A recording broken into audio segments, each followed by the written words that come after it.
The young beauty's ghost is trying to save her sister from danger. What fact about their elder daughter's death are the victim's parents trying to hide? And why is their younger daughter's life in danger? Don't miss out. The dead girl will reveal the truth.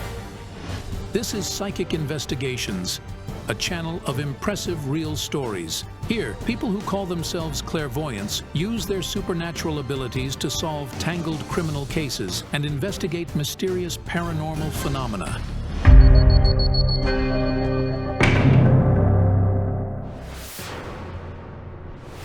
In this episode, the psychics undertake the investigation into the death of Anastasia Búkhta, a young beauty from Ukraine. The school student's mutilated body was found next to an apartment building only 500 meters away from her home. Anastasia was only 14. She's with me in two places at once. In the heaven and here. The forensic examination found that the girl died as a result of falling from a great height. She was found lying on her back with her head pointing at the building. Her arms and legs were extended. What injuries did she suffer? Massive internal injuries and a closed fracture of the base of the skull. According to the police's official version, Anastasia committed suicide. However, the law enforcers don't know what could make the young girl take this desperate step. Anastasia's friends and family don't believe she could kill herself. I don't think it was suicide. To commit suicide, you must have a reason. I couldn't even approach her casket at the funeral. Whenever I tried to do it, I lost control. She was so young. Anastasia's parents recall that on the day before the tragedy, she told them she wanted to go on a vacation abroad with them. It's highly unlikely that a person with such plans would commit suicide. Therefore, Anastasia's parents and friends are certain that somebody took her life and made it look like suicide. They noticed that the jewelry on the girl's hands was deformed. Anastasia wore 2 rings on her fingers. The fact that they were deformed could mean that somebody pressed her hand tightly or that she resisted desperately. To find out the truth about Anastasia's death, her family contacted the psychics. What happened on the rooftop of that building? Why did she fall? I simply want to know who did it. I just want to look them in the eyes and ask them why they did it. Psychics Valentina Lichahina and Zhana Shulakova undertake the case. I see a young fellow standing next to her, and it seems they have feelings for each other. He looks like her boyfriend. They dated. Indeed, a year before her death, Anastasia fell in love with Roman. He's 16. The teenagers met at a gathering of their common friends. Can the boy have any relation to the girl's death? I loved her. It took me 6 months to win Anastasia's heart. I did the best I could to win her. When we began dating and she told me she loved me for the first time, I even cried. I made a large heart of candles for her. Then we burned the candles, and everyone was chanting, "Anastasia, he loves you." It's a huge tragedy for him. He loved her. They thought of each other all the time. Now she's gone, but I'd give up anything to bring her back. Who could have done it?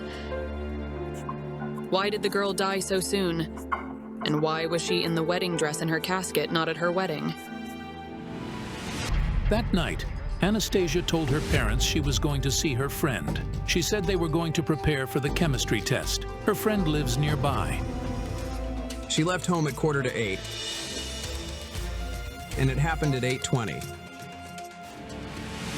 However, Anastasia's friend doesn't live in the building next to which her body was discovered, and Anastasia and her friend didn't have an arranged meeting on the day of the tragedy. The clairvoyants arrive at the house in which Anastasia lived. The girl's father is meeting them.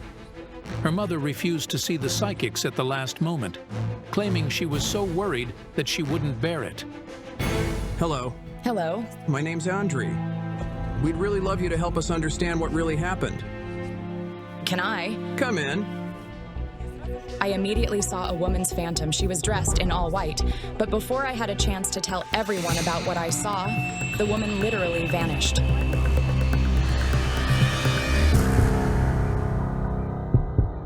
People who are planning to commit suicide are usually very aloof, but she was a very talkative, lively kid.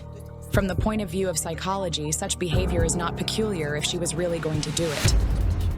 The cards are showing me that the decision was made spontaneously. That is, the fact that she ended up there was a purely snap decision. She hadn't planned to be there. Anastasia was like an animal at bay. When she left home, she was all right. Then, at some point, she starts running, runs in the door, and climbs the stairs to the rooftop. Let's see how she could climb to the rooftop. The locals told us all the doors that lead to the rooftop have been locked for a long time. Only certain people have the keys to them. As we can see, it's not true. The iron door to the rooftop is open, and the lock has long gone. The hinges are rusty and creaky. Anyone could have access to the rooftop.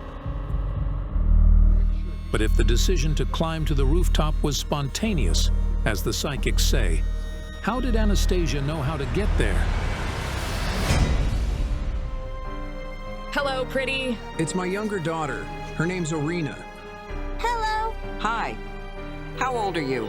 7. They were very close. They spent so much time together. They drew and played together. My heart is broken. She helped me with reading, writing, and doing math, and I helped her love me. Do you see your sister in your dreams? Almost every night. Orina opts not to mention the dreams that are tormenting her every night. It worries her parents a lot. I didn't want to say it. It's so terrifying that I fear to even mention it. And then I realized that if we didn't find the reason behind Anastasia's death, Orina would be next on the death list. I really need to see the site of the death. The clairvoyants go to the place where Anastasia's body was found.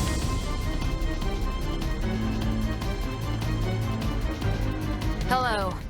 The police officer in charge of the investigation joins the psychics. The law enforcers have no evidence that Anastasia was murdered, nor do they have motives that would prove it was suicide. She wasn't prone to suicide. To tell the truth, I don't understand what could have pushed her to do it. At that moment, I heard an ominous, quiet whisper behind me. It was a phrase. I waited for them. I turned around and saw the woman in white again.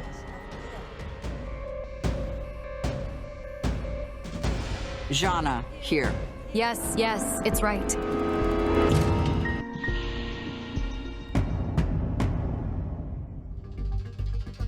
It feels like somebody came here running, chasing her. It's a woman. She came running from a junction. Her mother was here immediately. Literally 5 minutes after Anastasia fell, her mother came running to her body. How come the mother was there? It was very suspicious. She doesn't live with you. Does the mother live far away from here? I have no idea, to be honest. As it turned out, Anastasia's parents are divorced. They broke up 2 years before their daughter's death. The divorce was hard for both parties. Andre claims his wife complained that he paid her little attention. She started scandals all the time, so I told her, if you don't like something, then goodbye. And she turned around and left. The only thing that I find surprising is that the children didn't stay with her. After the mother left their home, she didn't communicate with them for a while. The father couldn't pay his daughters enough attention because of his work. So he took his daughters and moved with them to this house where his parents live. I thought that here, where there's somebody to watch over them, it would be a lot simpler and better. Her parents' divorce was extremely hard for Anastasia. She felt betrayed and left by everyone. Her mother didn't live with them, while her father worked all the time. She missed her mother a lot. Indeed, 2 weeks before the tragedy, Anastasia asked her father to let her go see her mom. But what does it have to do with her death? And is her mother somehow connected to what happened? Shouts, hysterical screams, some kind of misunderstanding. She and her mom fought often. Her mom scolded Anastasia a lot and forbade her to see Roman. Anastasia's mother disapproved of her daughter's affection. The woman was nervous every time she saw Roman nearby. Roman. And all of us once prepared a surprise for her. He wrote, "I love you." She was at her mom's then. Her mother came outside and told her to go to her room. She forbade her to go outside to hug him, or at least say thank you. They love each other, but they're kids. She got pissed and went back to her father's. She came back to live with me. A week before the tragedy, she returned to live with her father. The woman can't control herself, and in this condition, she acts impulsively. And then it came as an electric shock. Was it possible that she did something to her daughter when she was emotional? Let's call the mother.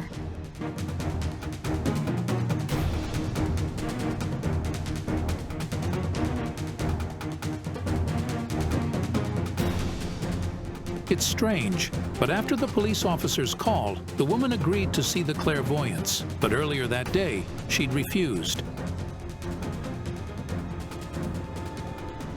Hello. Marina. You were at the site where Anastasia was found. What were you doing there? Make him leave. I'm not going to speak in his presence. So, this is why the woman initially refused to see the psychics. She didn't wish to be near her ex-husband. Do you have something to hide? No, no. Why didn't your daughter stay with you? I think it's our personal matter. But this did harm to your child. Are you going to teach me? I am what I am, and I don't want to continue this conversation. She had nothing to say, as she understood perfectly that she was guilty. Anastasia really needed motherly warmth, love, and attention. But because of her mother's behavior, she felt like nobody needed her. But still, how come the woman was among those who first discovered her daughter's body? A scandal at home. Her dad told her to go away. There really was the scandal. A week before the tragedy, after she had the conflict with her mother, the girl returned home. Soon after, her father came back from work. He says he made a silly joke. I came home and found her sitting in front of the computer. So I say, I thought you went to live with your mom, and she got up and ran away. Half an hour later, the police arrived. We received a call that a father was trying to drive his daughter out of the house. When the group arrived, they spoke to him. And then Anastasia really left home, if I'm not mistaken. She spent the night at Roman and his grandma's. Roman lives with his grandmother. His father was killed by robbers even before his son was born. 5 years ago, after his mother died, the boy became an orphan. As someone who had plenty of hardships in his life, he understood Anastasia really well. She had many problems at home. They could take away her laptop, her phone, or earbuds, anything, but they decided to take away me instead. And so she did everything she could to see me. She even told him in front of me, even my parents don't pay as much effort to my education as you. Dad offended her. He scolded her so much that I can't even express it with words. He shouted so loudly that our neighbors heard him in their house. He punished her and he grounded her. She wasn't doing well. Anastasia's parents both did terrible things. After the divorce, they began a heated competition to show which of them was a better parent. Her mother scolded her for dating a boy, while her father shouted at her for visiting her mother, and for the boy too. Irina is little, but she already understands everything. Anastasia felt like nobody needed her. Nobody except Roman, of course. She always spoke of Roman as if there were nobody else in the world. They loved each other a lot. And so Anastasia behaved so. That is why Dad didn't approve of their love. They were like Romeo and Juliet. But what happened that night when Irina's sister was found dead? The clairvoyants come back to the site of the tragedy to climb to the rooftop. Could they possibly learn the truth there? She's not alone here. Somebody's running after her. 2 guys are running from over there. I heard it again. I waited for them. I waited for them. I waited for them. And I saw the woman in white again. She lowered her head silently, as if allowing us to find out the truth.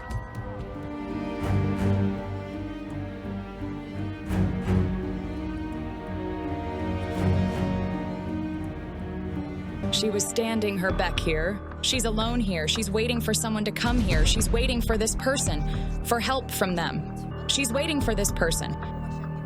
She's frightened. If you see the guys, could they be possibly chasing her?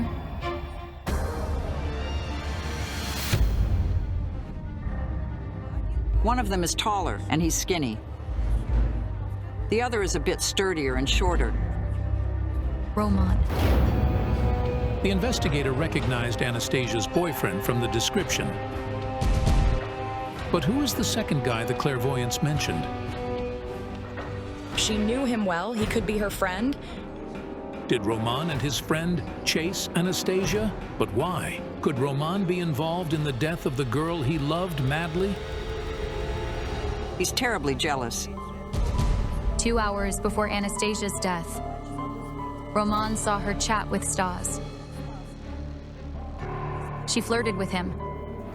Stas is Roman's classmate. He met Anastasia through their common friends. Yes, I found her chat with her friend. She wrote that Roman had called her to tell her off for texting Stas. 2 hours before death, he phoned Anastasia to express his anger, saying, "How dare you? I'm leaving." She denies everything. She says it's not true. I phoned Anastasia, and she told me it wasn't true. She said she had no idea what Roman was talking about. There was nothing in that chat that could provoke such a conflict. It was mere communication.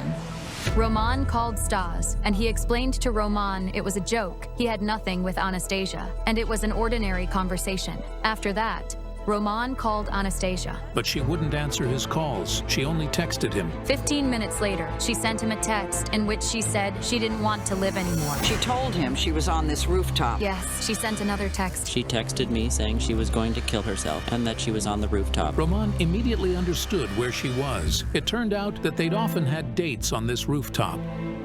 We would sit there looking at the night city when everything was shining. It was beautiful. She's standing and she's waiting. But he didn't show up, right? He's calling out to her. He's running and shouting, but the girl is already falling. When my friend and I climbed there, we didn't find her. I searched that rooftop, but didn't find her. The investigators found that at the moment the boys entered the building, Anastasia was already falling. At that moment, the woman in white approached me again. She raised her head, and I finally saw her face. It was Anastasia, but she was different. She looked like she was 10 years older, and she repeated, "I waited for them, I waited for them. I wanted them to come and understand everything." It's not the reason for suicide, it's the reason for an emotional breakdown, but not suicide. She didn't kill herself. But if Anastasia didn't jump from the rooftop herself, then what happened in reality? She faints. Could she faint? It turned out that Anastasia had fainted quite often recently, both at school and at home. She was diagnosed with vegetative vascular dystonia. She often fainted at school. I once saved her in the sea. We were swimming, and Anastasia fainted. I dragged her to the shore. We'd often called ambulance for Anastasia recently. She often fainted. She was nervous a lot. And then I had a clear vision of Anastasia at the edge of the rooftop. She seemed to be waiting for someone, looking out for them, writing something on her phone. Then she got angry, threw the phone to the ground, and started waiting again, fingering and pressing the rings on her fingers. She was extremely worried and nervous. If we assume that Anastasia really fell from the rooftop unconscious, then it makes sense why the body was found so close to the wall, and she could easily deform her rings herself. It's apparent she didn't commit suicide, I'm sure of that. She was waiting for everyone whose love she needed. The woman in white was Anastasia herself, but in her dream to be a bride in a beautiful dress, to be loved, and the only one. Because she had a haunting feeling nobody needed her. Her sister was her dearest and closest person in the world, but Orina is too little, and Roman is the person who understood and supported her, and his suspicion of her probable unfaithfulness became a disaster for her. Unfortunately, she didn't find the other way to draw attention to herself, but to climb to the rooftop and tell her closest people she was there. Anastasia didn't want to die. She simply wanted to return her boyfriend. After she climbed to the rooftop and texted him, she wanted to show him she loved him so much that she was ready to die. She hoped he'd come and save her, and others would see it. She would be the center of his attention, and her family would finally understand they couldn't lose her, and their attitude toward her would change. Later on, it turned out that Anastasia also sent a text to her mother, aside from her boyfriend. This is why the woman was at the site of the tragedy earlier than the police arrived. She sent me a text saying she would soon be gone. I first thought it was a joke. The father didn't come down from the rooftop for a long time, smoking and crying there. Probably this man's story will be a lesson to many and show how discord in a family can influence children, because children are innocent. If you're impressed by the story, don't forget to give this video a like and subscribe to our channel. Many more impressive investigations are yet to come.